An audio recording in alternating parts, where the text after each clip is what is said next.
My name is Fatima Hassan, and this is my story. The day my family discovered I had left Islam, everything changed.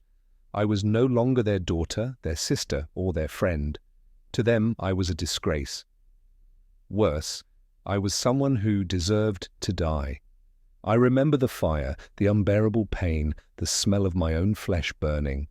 I thought it was the end, but it wasn't, because in that moment, when my body was consumed by flames, I left this world and saw something I never expected.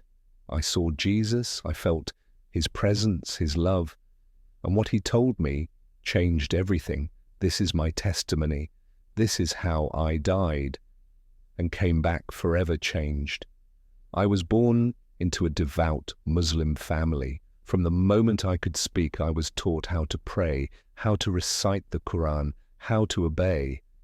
Islam wasn't just a religion in our home, it was our entire identity, a way of life that could never be questioned.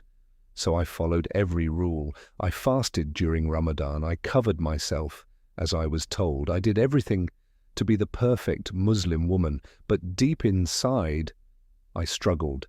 There were things I couldn't understand, things that made me feel distant from God rather than close to Him. But doubt was dangerous. Asking the wrong questions could mean punishment, shame, or worse. So I stayed silent until something changed. I started hearing stories about Jesus, stories I had never been told before. I had always been taught he was just a prophet, nothing more. But when I secretly read about him, something inside me stirred. His words felt different. His message felt personal. I couldn't ignore the pull I felt toward him. So I started searching, reading, watching testimonies of people who had encountered Jesus. And then the dreams began. I saw a man in white, glowing, peaceful. He never spoke, but I felt his presence, his love. I didn't fully understand it at the time, but deep down I knew it was him. The more I learned, the more restless I became. If Islam was the absolute truth, why did I feel so lost? So empty. I couldn't ignore the truth any longer. And so I made the most terrifying decision of my life. I chose to walk away from Islam, but leaving wasn't just about changing my beliefs. It meant losing everything. My family, my community, my safety. I kept my faith hidden as long as I could. I prayed in secret, read the Bible in hidden corners, spoke about my doubts only in whispers, but secrets don't stay buried forever. One day my family found out. It started with suspicion. Why wasn't I praying anymore? Why did I seem different? Then they found my Bible. Chaos erupted, my father's face twisted with rage, my mother collapsed in tears, my brothers. They looked at me as if I were a traitor. I tried to explain, I begged them to listen, but to them I had brought shame upon our family, our name, everything they believed in. Their love turned to hatred in an instant. At first, there were threats. They told me I had to repent, return to Islam, or face the consequences, but I couldn't. I had seen the truth. I knew Jesus was real. No matter how much I pleaded for their understanding, their hearts had already turned to stone. And then, the threats became something far worse. That night, they cornered me. My pleas meant nothing. Their minds were made up. I remember the first strike, the force of the blow knocking me to the ground, then the hands grabbing me, dragging me outside. The air was cold, but their rage burned hotter than anything I had ever felt. I saw the container of gasoline before I smelled it. The liquid soaked through my clothes, dripping down my skin. I screamed, I fought, but they held me down. A match was struck, and then... There are no words to describe the pain. My body became an inferno. Flames crawled up my arms, my legs, my face. My screams filled the night, but no one came to help. No one stopped them. I collapsed. My vision blurred. The world around me darkened, and in that moment, as my body was consumed by flames, I left this world, and that's when I saw him, slipping away. The agony faded, replaced by an eerie numbness. I thought this was the end, but then something happened. The pain vanished. The sounds around me dissolved into silence. I was no longer on the ground, no longer in my body. I was somewhere else, somewhere beyond this world. And that's when I saw him.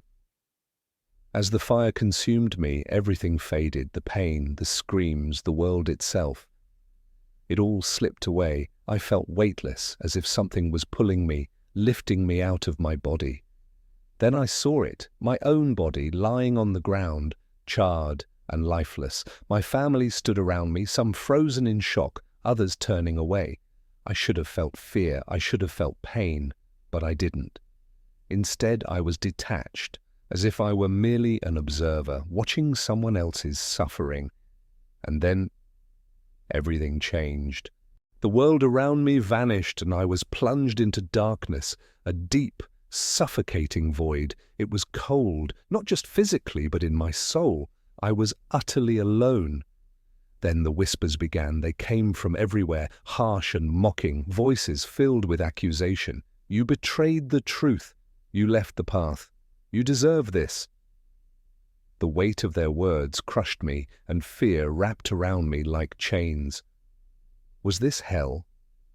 Had I made the wrong choice?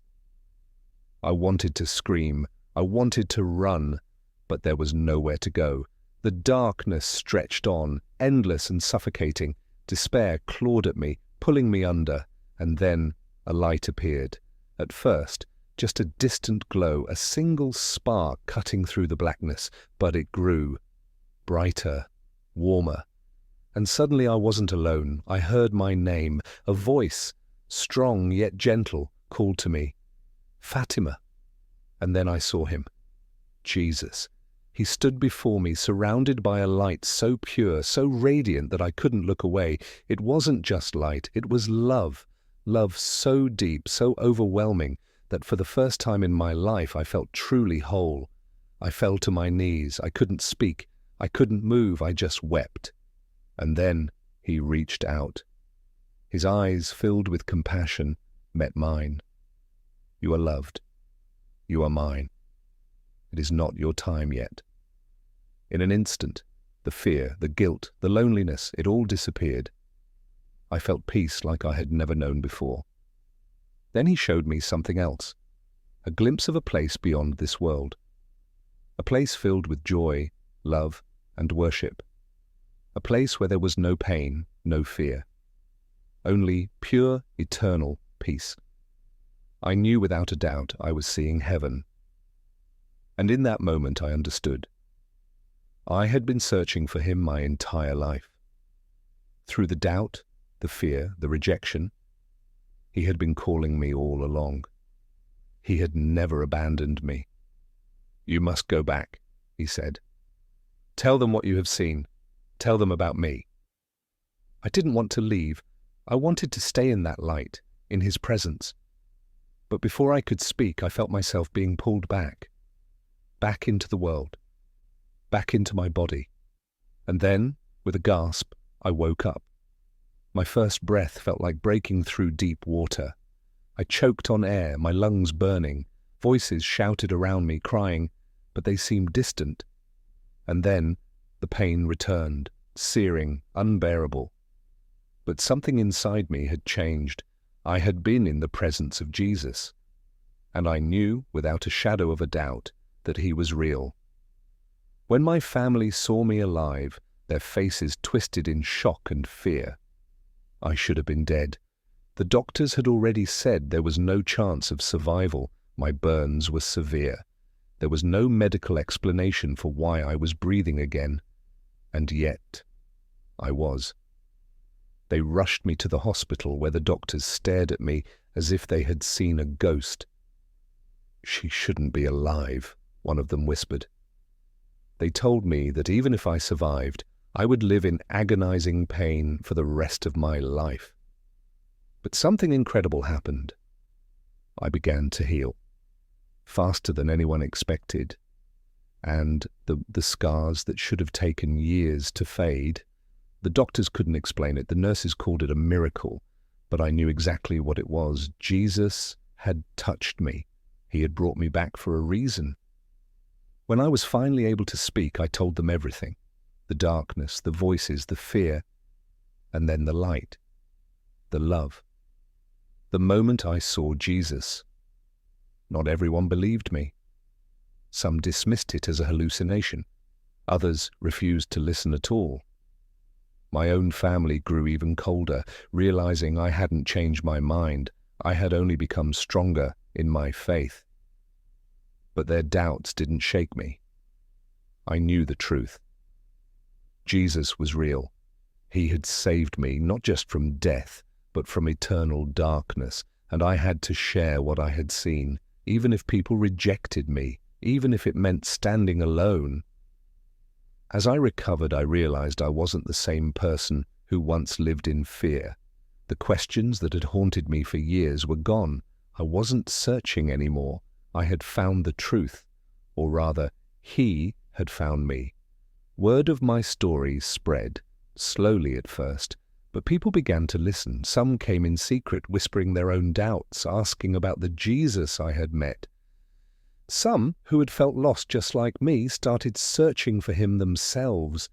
I wasn't afraid anymore, not of death, not of rejection, not of what would come next, because I had met the Savior, and nothing would ever be the same again. I was lost, but now I'm found. I was blind, but now I see. For years I lived in fear, afraid of asking the wrong questions, afraid of losing my family, afraid of what would happen if I turned away from everything I had ever known. But when I finally let go of that fear and sought the truth with an open heart, Jesus found me. He didn't come to me with anger or condemnation. He came with love, with open arms, calling me His own.